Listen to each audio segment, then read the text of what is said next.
Hello friends, आप सभी का स्वागत है bank Nifty and Nifty analysis video में। फ्रेंड्स, अगर आप इस चैनल पे फर्स्ट टाइम विजिट किए हैं तो सबसे पहले आप इस चैनल को सब्सक्राइब करें और वीडियो हमारा आप सभी को अच्छा लगे तो वीडियो को लाइक करना ना भूलें। तो चलिए अब हम लोग मंडे ट्रेड प्लान के ऊपर थोड़ा डिस्कस करते हैं और हम लोग समझते हैं कि जो हम लोग का बैंक निफ्टी एंड निफ्टी का इंपॉर्टेंट सपोर्ट एंड रेजिस्टेंस है वो किस लेवल पे है। और हम लोग ये भी समझेंगे कि बैंक निफ्टी एंड निफ्टी का कौन सा ऐसा रेंज है जो हमें मंडे के दिन एक अच्छा मूवमेंट दे सकता है। तो आइए हम लोग overall entry stop loss target के ऊपर भी डिस्कस करेंगे और हम लोग सपोर्ट एंड रेजिस्टेंस और रेंज को भी हम लोग समझेंगे। तो आइए हम लोग एक बार समझ लेते हैं। फ्रेंड्स, आप देख सकते हैं कि मैंने बैंक निफ्टी का चार्ट ओपन कर लिया है। अब आइए हम लोग मंडे का important support and resistance bank Nifty का समझ लेते हैं। तो फ्रेंड्स, आप देख सकते हैं कि जो बैंक निफ्टी का फर्स्ट रेजिस्टेंस है 47,709। इसके बाद जो नेक्स्ट रेजिस्टेंस है 47,792। इसके बाद हमारा जो नेक्स्ट रेजिस्टेंस है 48,057। फ्रेंड्स, आपने मंडे का जो बैंक निफ्टी का इंपॉर्टेंट रेजिस्टेंस है वो आपने समझ लिया। अब आइए हम लोग समझते हैं इंपॉर्टेंट सपोर्ट।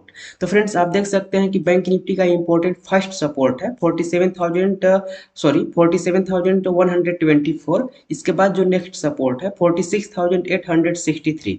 तो फ्रेंड्स, आपने बैंक निफ्टी का इंपॉर्टेंट सपोर्ट एंड रेजिस्टेंस समझ लिया। अब आइए हम लोग समझते हैं इंपॉर्टेंट रेंज, जो कि हमारा मंडे के दिन बैंक निफ्टी का इंपॉर्टेंट रेंज भी आइडेंटिफाई करना बहुत ही ज़्यादा इंपॉर्टेंट होता है अगर हमें रेंज बाउंड से बचना है तो फ्रेंड्स, हमें एक अच्छा मूवमेंट अगर हमें कैच करना है तो सबसे पहले हमें रेंज को आइडेंटिफाई करना होता है। तो आइए हम लोग एक बार रेंज को भी डिस्कस कर लेते हैं कि कौन सा हमारा रेंज है जो कि बड़ा रेंज है। तो फ्रेंड्स, आप देख सकते हैं कि जो हमारा बड़ा रेंज है 48,057 से लेकर के 47,792 के बीच में है, एक बड़ा रेंज है। इसके बाद हमारा जो बड़ा रेंज है आप देख सकते हैं कि 47,709 से लेकर के 47,124, ये एक मेरा सेकेंड रेंज है जो कि बड़ा रेंज है। इसके बाद जो हमारा थर्ड रेंज है 47,124 से लेकर के 46,863, ये मेरा थर्ड रेंज है। फ्रेंड्स, रेंज आइडेंटिफाई करने का मतलब ये होता है कि अगर मान लीजिए आप रेंज को आइडेंटिफाई नहीं करते हैं और मान लीजिए यहाँ पे आप देख सकते हैं 47,709 और यहाँ पे 47,792, ये एक छोटा रेंज है। अगर मान लीजिए आप इस रेंज में ट्रेड करने की कोशिश करेंगे तो आपका ट्रेड रेंज बाउंड हो जाएगा। इसलिए आप कभी भी ट्रेड करें तो बड़ा रेंज को आइडेंटिफाई करके ही ट्रेड एग्जीक्यूट करने की कोशिश करें। तो अब आइए हम लोग अब समझते हैं कि हमें किस लेवल से हमें लॉन्ग करना है और किस लेवल से हमें शॉर्ट करना है। तो फ्रेंड्स, सबसे पहले आपको जो एंट्री और स्टॉप लॉस और टारगेट हमें कैसे आइडेंटिफाई करना है, पहले उसके ऊपर थोड़ा सा हम लोग डिस्कस कर लेते हैं। तो आइए थोड़ा सा हम लोग एंट्री स्टॉप लॉस और टारगेट के ऊपर थोड़ा सा हम लोग डिस्कस कर लेते हैं, क्योंकि आप लोग का ऐसा होता है कि आप लोग थोड़ा सा एंट्री और स्टॉप लॉस और टारगेट थोड़ा सा आप लोग समझ नहीं पाते हैं। तो थोड़ा सा उसके ऊपर हम लोग विस्तार से समझते हैं। फ्रेंड्स, आप सभी का रिक्वेस्ट आ रहा था कि आप support and resistance and target तो आइडेंटिफाई कर लेते हैं, लेकिन हम लोग मार्केट आवर्स में सपोर्ट पे कैसे हमें बाई करना है और हमें स्टॉप लॉस कैसे लगाना है हमें नहीं आता। तो थोड़ा इसके ऊपर हम लोग को थोड़ा सा बताइए। तो चलिए हम आज बताने की कोशिश करेंगे कि हमें सपोर्ट एंड रेजिस्टेंस पे ट्रेड को कैसे एग्जीक्यूट करना होता है लाइव मार्केट में। तो आइए थोड़ा सा इसके ऊपर हम लोग डिस्कस करते हैं। तो फ्रेंड्स, मान लीजिए हमारा रेजिस्टेंस 48,000 पे है और हमारा सपोर्ट 47,500 पे है, ठीक है। तो अगर मान लीजिए ये मैंने आप एग्जांपल के लिए समझिए कि मेरा ये बैंक निफ्टी का ही चार्ट है, ठीक है। अब हमें क्या करना होता है कि अगर मान लीजिए हमारा सपोर्ट के रेंज में अगर मान लीजिए बैंक निफ्टी ओपन होता है कुछ इस रेंज में, ठीक है, और ओपन होने के बाद कुछ हमारा एक लोअर स्विंग क्रिएट करता है कुछ इस तरीके से, और अगर जैसे ही हमारा लोअर स्विंग क्रिएट करने के बाद एक हायर स्विंग जैसे ही हमारा क्रिएट होता है, ठीक है, जैसे कि आप देख सकते हैं कि हमारा जो सपोर्ट था 47,500, कुछ इसको जैसे ही यहाँ पे ब्रेक करता है और ब्रेक करने के बाद जैसे ही हमारा एक लोअर स्विंग क्रिएट करता है, यानी कि हमारा सपोर्ट तक जैसे ही आता है, तो उस कंडीशन में हम क्या करेंगे कि हम प्राइस को वेट करेंगे कि जो हमारा प्राइस है 47,500, इसे टच करने का वेट करेंगे, मतलब इसी प्राइस से हमारा सपोर्ट लेने की कोशिश करना चाहिए प्राइस, ठीक है। और जैसे ही हमारा प्राइस इस सपोर्ट से प्राइस लेकर के अगर ऊपर जाने की कोशिश करता है तो हम क्या करेंगे कि वेट करेंगे, जो हमारा रेजिस्टेंस था यानी कि जो हमारा हायर स्विंग था, इस हायर स्विंग को ब्रेक करने की हम वेट करेंगे। और जैसे ही हमारा ब्रेक करता है, ठीक है, तो उस कंडीशन में हम स्टॉप लॉस लगाएंगे हमारा लोअर स्विंग, यानी कि जो हमारा लो स्विंग होगा, यानी कि जो हमारा एंट्री कंफर्म होने से पहले जो हमारा लो स्विंग था उसका हमारा स्टॉप लॉस होगा, और जो हमारा टारगेट होगा वो हमारा फर्स्ट रेजिस्टेंस का हमारा टारगेट होगा। तो आपने ओवरऑल सपोर्ट पे कैसे एंट्री करना है और कैसे हमें स्टॉप लॉस को आइडेंटिफाई करना है वो आपने समझ लिया। अब आइए हम लोग थोड़ा सा रेजिस्टेंस के ऊपर डिस्कस करते हैं। तो मान लीजिए हमारा रेजिस्टेंस 48,000 पे है, और कुछ बैंक निफ्टी कुछ इस रेंज में ओपन हुआ है, ठीक है। और ओपन होने के बाद कुछ डायरेक्टली मार्केट इस तरीके से ऊपर गया, और ऊपर जाने के बाद कुछ नीचे आया। आप देख सकते हैं कि जब नीचे आया तो नीचे आने के दौरान आप देख सकते हैं कि एक हमारा हायर स्विंग भी क्रिएट किया। तो हमारा जैसे ही हायर स्विंग क्रिएट करने के बाद जैसे ही हमारा रेजिस्टेंस से रिजेक्ट होता है, और रिजेक्ट होने के बाद जैसे ही हमारा लो स्विंग को ब्रेकआउट करता है, यानी कि जैसे ही हमारा ये जो लोअर स्विंग क्रिएट करने के पहले हमारा जो रेजिस्टेंस से टच किया था, वो जैसे ही हमारा ये ब्रेकआउट होता है, तो उस कंडीशन में हम क्या काम करेंगे कि एक हम सेल साइड का पोजीशन क्रिएट करेंगे, यानी कि शॉर्ट पोजीशन क्रिएट करेंगे। और जो हमारा इसके रेजिस्टेंस के बाद जो नेक्स्ट हमारा सपोर्ट होगा वो हमारा फर्स्ट टारगेट होगा।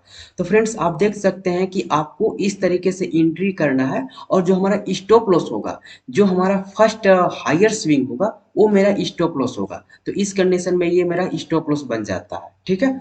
और आपका जो एंट्री होगा कुछ इस प्राइस पे हमारा एंट्री होगा, और जो हमारा टारगेट होगा वो जो नेक्स्ट हमारा रेजिस्टेंस के बाद जो सपोर्ट होगा वो मेरा टारगेट होगा। तो जो आप देख सकते हैं रेजिस्टेंस के बाद जो हमारा सपोर्ट है 47,500 पे, तो ये मेरा टारगेट हो जाएगा। तो आपने ओवरऑल कैसे हमें मार्केट आवर्स में एंट्री करना है वो आपने समझ लिया, और स्टॉप लॉस कैसे आइडेंटिफाई करना है वो भी आपने समझ लिया। अब आइए हम लोग बैंक निफ्टी का रेंज को समझते हैं कि हमें किस रेंज से हमें सेल करना है और किस रेंज से हमें बाई करना है। तो आइए हम लोग अब समझते हैं। फ्रेंड्स आपने अभी समझा कि हमें सपोर्ट एंड रेजिस्टेंस पे ट्रेड को कैसे एग्जीक्यूट करना है, हमें एंट्री कैसे करना है, स्टॉप लॉस कैसे लगाना है, आपने समझा। अब आइए हम लोग समझते हैं कि बैंक निफ्टी अगर मान लीजिए इसी रेंज में अगर मंडे के दिन ओपन होता है, कुछ 47,709 से लेकर के 47,124, कुछ अगर इसी रेंज में अगर बैंक निफ्टी मंडे के दिन अगर ओपन हो जाता है, ठीक है, तो हम लोग वेट करेंगे जैसे ही हमारा 47,709 यानी कि इस रेंज में अगर प्राइस जाता है, ठीक है, तो हम इस रेंज से एक रिजेक्ट होने का वेट करेंगे, यानी कि प्राइस रिजेक्ट होने का वेट करेंगे। और जैसे ही अगर मान लीजिए 47,709 से अगर रिजेक्ट होता है कुछ इस रेंज से, तो हम एक सेल पोजीशन को क्रिएट करेंगे, और जो हमारा फर्स्ट टारगेट होगा वो होगा मेरा 47,124। तो फ्रेंड्स आपने देखा कि अगर मान लीजिए 47,709 के रेंज में अगर मान लीजिए मंडे के दिन बैंक निफ्टी ओपन होता है, तो हम वेट करेंगे कि अगर मान लीजिए 47,709 से अगर रिजेक्ट होता है तो एक हम सेल साइड ट्रेड एग्जीक्यूट करेंगे बैंक निफ्टी में। अगर मान लीजिए बैंक निफ्टी मंडे के दिन अगर मान लीजिए गैप डाउन ओपन हो जाता है, और कुछ इसी रेंज में 47,124 यानी कुछ इसी रेंज में अगर ओपन होता है गैप डाउन, ठीक है, तो एक हम पोजीशन बाई साइड का क्रिएट करने की कोशिश करेंगे, ठीक है। यानी कि 47,124 जो हमारा सपोर्ट है, इस सपोर्ट से लेकर के और हमारा एक प्राइस हमारा अप साइड का मूवमेंट होना चाहिए। यानी कि अगर मान लीजिए 47,124 से अगर हमारा सपोर्ट लेता है, ठीक है, तो हम एक यहाँ से बाई साइड का पोजीशन क्रिएट करेंगे। हमारा जो फर्स्ट टारगेट होगा 47,709। अगर मान लीजिए बैंक निफ्टी अगर गैप अप ओपन हो जाता है, ठीक है, अगर मान लीजिए 47,792 यानी कि इस रेंज में अगर ओपन हो जाता है डायरेक्ट, ठीक है, तो हम लोग वेट करेंगे 47,792 से सपोर्ट लेने का। और जैसे ही सपोर्ट लेता है तो हमारा जो फर्स्ट टारगेट होगा 48,057 सॉरी 48,057 का जो मेरा टारगेट होगा। तो ओवरऑल आपने बैंक निफ्टी का इंपॉर्टेंट सपोर्ट एंड रेजिस्टेंस समझा, और आपने रेंज भी समझा कि हमें किस रेंज से हमें लॉन्ग करना है, किस रेंज से हमें शॉर्ट करना है। तो फ्रेंड्स आपने बैंक निफ्टी का ओवरऑल सब कुछ समझ लिया। अब आइए हम लोग एक बार निफ्टी को भी समझते हैं। फ्रेंड्स हमने निफ्टी का चार्ट ओपन कर लिया। अब आइए हम लोग थोड़ा सा डिस्कस करते हैं निफ्टी का इम्पोर्टेंट सपोर्ट एंड रेजिस्टेंस जो मंडे का रहने वाला है। तो फ्रेंड्स सबसे पहले हम रेजिस्टेंस की बात करें तो निफ्टी का जो रेजिस्टेंस है 22,212। इसके बाद जो नेक्स्ट रेजिस्टेंस है 22,326। इसके बाद जो नेक्स्ट रेजिस्टेंस है 22,339। फ्रेंड्स आपने जो निफ्टी का इम्पोर्टेंट रेजिस्टेंस है वो आपने समझ लिया। अब आइए हम लोग समझते हैं सपोर्ट। तो फ्रेंड्स आप देख सकते हैं कि निफ्टी का जो फर्स्ट सपोर्ट है 22,023। इसके बाद जो नेक्स्ट सपोर्ट है 21,990। इसके बाद जो नेक्स्ट सपोर्ट है 21,947। तो फ्रेंड्स आपने निफ्टी का इम्पोर्टेंट सपोर्ट एंड रेजिस्टेंस समझ लिया। अब आइए हम लोग समझते हैं इम्पोर्टेंट जोन। जो हमें इम्पोर्टेंट सॉरी इम्पोर्टेंट जो हमारा रेंज होता है जो कि हमें आइडेंटिफाई करके हमें एक पोजीशन को क्रिएट करना होता है लॉन्ग या शॉर्ट। तो सबसे पहले हम लोग रेंज को आइडेंटिफाई करेंगे। तो फ्रेंड्स जो हमारा फर्स्ट रेंज हमें जो बड़ा देखने को मिल रहा है निफ्टी में 22,326 से लेकर के 22,212, यानी कि ये एक मेरा फर्स्ट रेंज है जो कि बड़ा रेंज हमें देखने को मिल रहा है। इसके बाद जो हमें बड़ा रेंज देखने को मिल रहा है 22,212 से लेकर के 22,223, यानी कि ये मेरा एक सेकेंड रेंज आपको देखने को मिल रहा है। इसके बाद जो आप देख सकते हैं निफ्टी का जो ये नीचे में जो रेंज है वो बहुत ही छोटा छोटा रेंज है, आप देख सकते हैं। तो फ्रेंड्स इस जोन में हमें ट्रेड कभी करना नहीं है क्योंकि ये बहुत ही छोटा रेंज है। तो फ्रेंड्स जब भी आप ट्रेड करने की कोशिश करें तो बड़ा रेंज में ट्रेड करने की कोशिश करें। अगर आप छोटा रेंज में ट्रेड करने की कोशिश करेंगे तो आपका ट्रेड रेंज बाउंड हो जाएगा। इसलिए आप कभी भी ट्रेड करें तो एक बड़े रेंज को आइडेंटिफाई करके ट्रेड करने की कोशिश करें। तो फ्रेंड्स सबसे पहले हमने रेंज को भी आइडेंटिफाई कर लिया और इम्पोर्टेंट सपोर्ट एंड रेजिस्टेंस को भी आइडेंटिफाई कर लिया।